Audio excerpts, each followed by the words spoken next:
केंद्र और दिल्ली की आम आदमी पार्टी सरकार के बीच टकराव के पूरे आसार बन रहे हैं। लोकसभा में सोमवार को एक विधेयक पेश किया गया जिसमें उप राज्यपाल को ज्यादा अधिकार दिए जाने का प्रावधान है।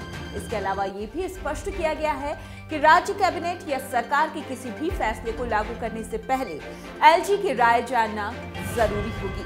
नमस्कार, मैं हूं आपके साथ रचना और आप देख रहे हैं अमरउजाला.com। मुख्यमंत्री अरविंद केजरीवाल ने इस बिल को बताया है असंवैधानिक और अलोकतांत्रिक।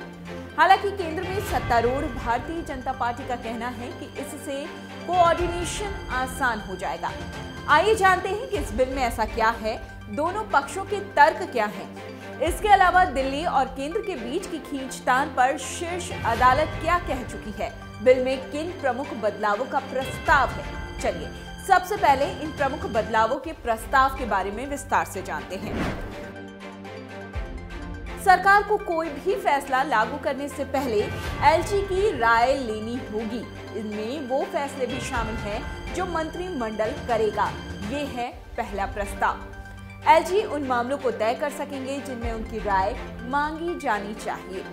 विधानसभा या उसकी कोई सीमित प्रशासनिक फैसलों की जांच नहीं कर सकती और उल्लंघन में बने सभी नियम रद्द हो जाएंगे। सूत्रों के अनुसार इन बदलावों का सीधा सा मतलब ये होगा कि राजधानी का दर्जा किसी अन्य केंद्र शासित प्रदेश जैसा ही हो जाएगा। वहीं आप यानी आम आदमी पार्टी की सरकार का मानना है कि ये बिल उसको अपंग बनाने के लिए लाया गया है। चलिए अब आपको विस्तार से समझाते हैं कि ये प्रस्तावित संशोधन क्या है। केंद्र सरकार वर्तमान अधिनियम की धारा 44 में एक नया प्रावधान जोड़ना चाहती है।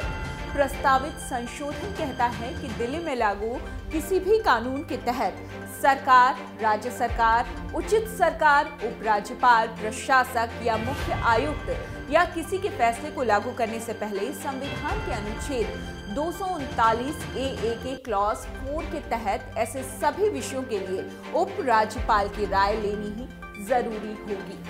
अनुच्छेद 339 ए में दिल्ली से जुड़े विशेष प्रावधानों का जिक्र है। सूत्रों की माने तो इस प्रावधान के बाद प्रस्तावों को एलजी तक भेजने या ना भेजने को लेकर दिल्ली सरकार कोई फैसला नहीं कर सकेगी। एक और प्रस्ताव में केंद्र ने कहा है कि एलजी विधानसभा से पारित किसी ऐसे बिल को मंजूरी नहीं देंगे जो विधायिका के शक्ति क्षेत्र से बाहर है।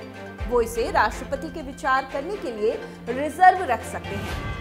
संशोधन बिल के अनुसार विधानसभा का कामकाज लोकसभा के नियमों के हिसाब से ही चलेगा। मतलब ये कि विधानसभा में जो व्यक्ति मौजूद नहीं है या उसका सदस्य नहीं है, उसकी आलोचना नहीं हो सकेगी। आइए आपको बताते हैं कि इस बिल पर सीएम अरविंद केजरीवाल ने क्या कहा है। दिल्ली के मुख्यमंत्री अरविंद केजरीवाल ने ट्वीट किया और कहा कि केंद्र की बीजेपी सरकार संसद में असंवैधानिक है और अलोकतांत्रिक बिल लेकर आई है। इस बिल के पास होने के बाद दिल्ली की जनता द्वारा चुनी हुई सरकार की बजाय उप राज्यपाल ही दिल्ली सरकार बन जाएंगे। जाहिर सी बात है कि बिल को लेकर आम आदमी पार्टी और बीजेपी के बीच तकरार भी शुरू हो चुकी है।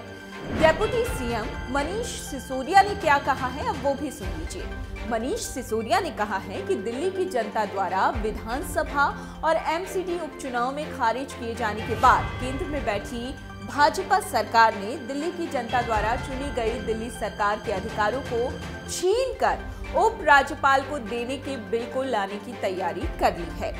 केंद्र सरकार द्वारा लाया गया ये बिल लोकतंत्र और संविधान की आत्मा के खिलाफ होगा। इस बिल के माध्यम से बीजेपी उप राज्यपाल के साथ पिछले दरवाजे से दिल्ली की जनता पर शासन करने की तैयारी में है। भाजपा की केंद्र सरकार एलजी की शक्तियां बढ़ाकर दिल्ली के विकास को रोकने की तैयारी में है। दूसरी तरफ बीजेपी ने बिल का स्वागत किया है। बिल का स्वागत करते हुए दिल्ली विधानसभा में विपक्ष के नेता रामवीर सिंह बिधूड़ी ने कहा कि ये सही दिशा में उठाया गया कदम है। कांग्रेस ने इसकी आलोचना की है। कांग्रेस ने कहा है कि इस बिल से दिल्ली के लोगों की शक्तियां छीन ली जाएंगी। पार्टी ने इसे काला बिल बताया है और इसके खिलाफ बुधवार को जंतर मंतर पर धरना देने का ऐलान भी किया है। आइए अब हम आपको बताते हैं कि सर्वोच्च अदालत यानी सुप्रीम कोर्ट ने 2018 में कहा क्या था। 4 जुलाई 2018 को सुप्रीम कोर्ट ने कहा था कि दिल्ली में एलजी मंत्रिपरिषद की सलाह से काम करेंगे।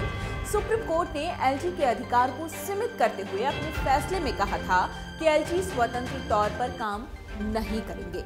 अगर कोई अपवाद है तो वो मामले को राष्ट्रपति को रेफर कर सकते हैं और जो फैसला राष्ट्रपति लेंगे उस पर अमल करेंगे, यानी खुद कोई फैसला नहीं लेंगे। चलिए अब आपको बताते हैं कि इस पूरे विवाद की जड़ है क्या। दरअसल इस पूरे विवाद की जड़ है अनुच्छेद 239 ए। साल 1991 में संविधान में 69वां संशोधन कर अनुच्छेद 239 ए का प्रावधान किया गया, जिसमें दिल्ली को विशेष प्रावधान के तहत अपने विधायक चुनने का अधिकार दिया गया। दिल्ली के लिए विधानसभा की व्यवस्था की गई, जिसे राज्य सूची में दिए गए विषयों पर कानून बनाने का अधिकार होगा। हालांकि पब्लिक ऑर्डर, पुलिस और लैंड को इसके अपवाद में रखा गया, जो केंद्र के नियंत्रण में रहेंगे। डाउनलोड करें अमर उजाला ऐप और पाएं खबरें लगातार। अगर आप ये वीडियो YouTube पर देख रहे हैं तो हमारे चैनल को सब्सक्राइब करें और बेल आइकन को दबाना ना भूलें। अगर आप Facebook पर ये वीडियो देख रहे हैं तो हमारे पेज को लाइक करें।